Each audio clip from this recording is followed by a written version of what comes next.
Do you want to come sit up here and be the judge? You're so smart. I don't know. If you needed some help, ma'am, I wouldn't mind. I feel like I might, because I'm not understood with the third-degree felony offense of evading arrest or detention with the use of a vehicle, and that's from November 28th of 2020.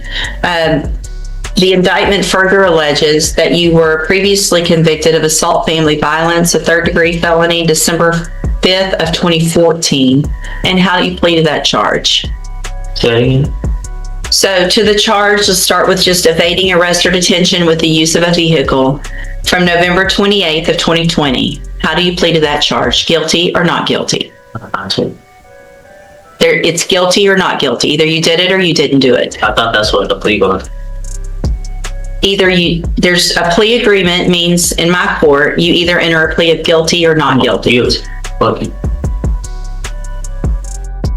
Mr. Campbell, I understand that you're already doing time for a murder and that you don't really care about what's going on today. I'm saying I plead no contest because he never even went over the indictment with me. I find that hard to believe. So here's the thing. Actually, be honest, I just only been here for like about 30 days. So I got like 3 weeks or 30 days and about 2 weeks of being here. He was pitching here. Yeah. So the nature of the crime, no cause number, and the magistrate, as far as the indictment, I never received one. And due to the fact of the nature of the charge of being from 2018, you have 5 years or 4 years to indict me to actually send that indictment. Sir, the allegation. I'm pleading no contest. I'm not going to allow. I'm guilty. It's fine. Here's the thing. I don't have to accept any plea agreement. Yes, ma'am. Okay. So you can, in that evading arrest or detention case, if you go to trial and you're found guilty, it's habitual. You're looking at 25 to life. We can set it for trial. I'm not playing games and I'm not going to accept the disrespect. If you want me to follow this agreement and go along with the plea agreement and you can go on, do your time and be done with it, then we can get that done. But you're not going to show disrespect while we're doing it to me. Do you understand? Yes. So if you want to go forward, we'll go forward. If not, we'll set it for trial. Mr. Smith will get ready very quickly and we'll get your case tried within a month. And it'll be habitual 25 to life. What do you want to do? It's 18 years. No, the plea agreement. If you go to trial, listen to me. If you go to trial and you're found guilty and your prior convictions, stop talking over me. If you go to trial and you're found guilty and those prior felony convictions are true, then you're looking at habitual 25 to life. Today, there's an agreement for something different. I'm glad to accept that if that's what you want to do. But you're going to either accept responsibility and plead guilty or plead not guilty. Yeah. That's your choices. So let's go back then and cause number 2136426. You're charged with a third-degree felony offense of evading arrest or detention with the use of a vehicle from November 28th of 2020. How do you plead to that charge? Guilty or not guilty? That's what I'm saying. He's saying assault family violence. The evading arrest is plead guilty. It's evading arrest or detention with the use. I'm saying. I'm looking at your indictment. He's saying you got indicted for. I got that. For evading. In 2014, you were Hold convicted on, of something else. Okay. You've probably already tried. Let me take care of it this way. Give me just a second. Which one is being dismissed? About the one? Okay. 39051. Okay. Make sure you don't give my information mixed up with you. Who's? Well, whoever that information is, I ain't gonna say his name on the record. That's not me.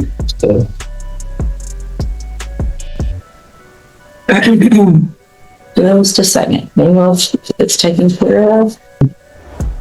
Place that in front of your client, please.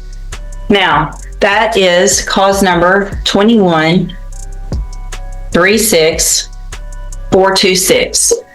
That indictment alleges in paragraph 1 that you committed the third-degree felony offense of evading arrest or detention with the use of a vehicle from November 28th of 2020. How do you plead to that charge? I just pleaded no contest. She didn't want to accept no contest. How do you plead to that charge? Guilty or not guilty? We're not going backwards, okay? I already told you you're not going to plead no contest. Guilty or not? You plead guilty or not guilty? So if I'm telling you no contest, what is that? It's nothing, and it's nothing.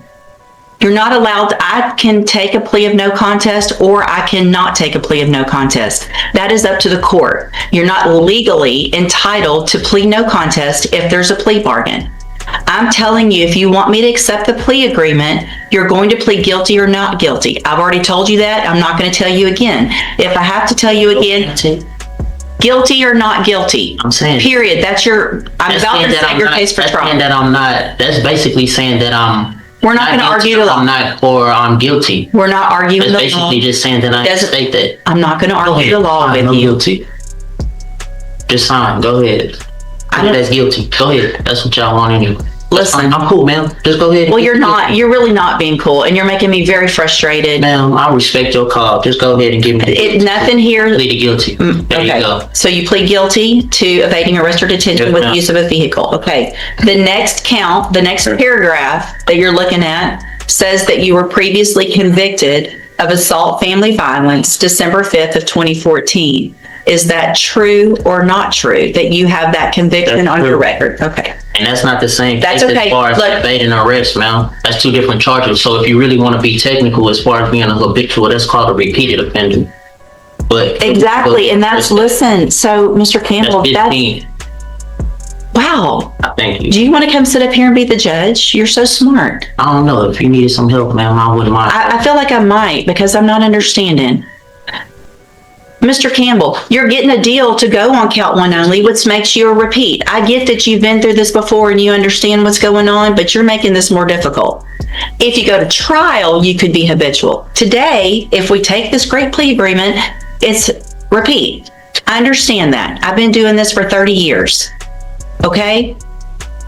So, did you enter your plea of guilty freely and voluntarily? Guilty. Did anybody force you to plead guilty today? No. Okay, so I have well, let's go to the next case then. In cause number, and here's that indictment. In cause number 22-39050, you're charged with and in this case, we're just going on count one. Count one only. So in this case, we're going on count one only. So it's just the offense of tampering with physical evidence, a second-degree felony from November 28th of 2020. And how do you plead to that charge? Guilty or not guilty? Pleading no contents, but guilty now. So are you pleading guilty to this charge? Yeah. Okay. And did anybody force you to plead guilty in cause number 22-39050? We just answered it, man. I know, I have to ask you in each case. It's required by law. It's required by law that I ask you that in every case. Just pleaded guilty. Okay, and nobody forced you to do that, right? Speak up so the record can take No, it down. I think you did. You did, but let's go. So no. Okay, so I have in both of those cases here on the tablet, some documents that have your signature on them that the state's marked as exhibit number 1. Before you signed those, did you go over them with Mr. Parker? The documents on the tablet, y'all go over that? And do you understand if I follow the agreements that you've made with the district attorney that you'll be waiving or giving any right to appeal? Yes or no, please? Do you understand that? I understand what we signed, the documents. Okay, you have to answer out loud, yes or no, so that the record's clear that you understand, that I know you understand what you signed, okay? I'm not trying to, doesn't have to be that difficult. Just get in, get your deal, and get out. You're making this way more difficult than it has to be. Do you also understand, if you're not a U.S. citizen, that a plea of guilty or no contest could result in your deportation? If you're not a U.S. citizen, could result in your deportation, exclusion from admission to the country, or denial of naturalization under federal law. So what this is, I'm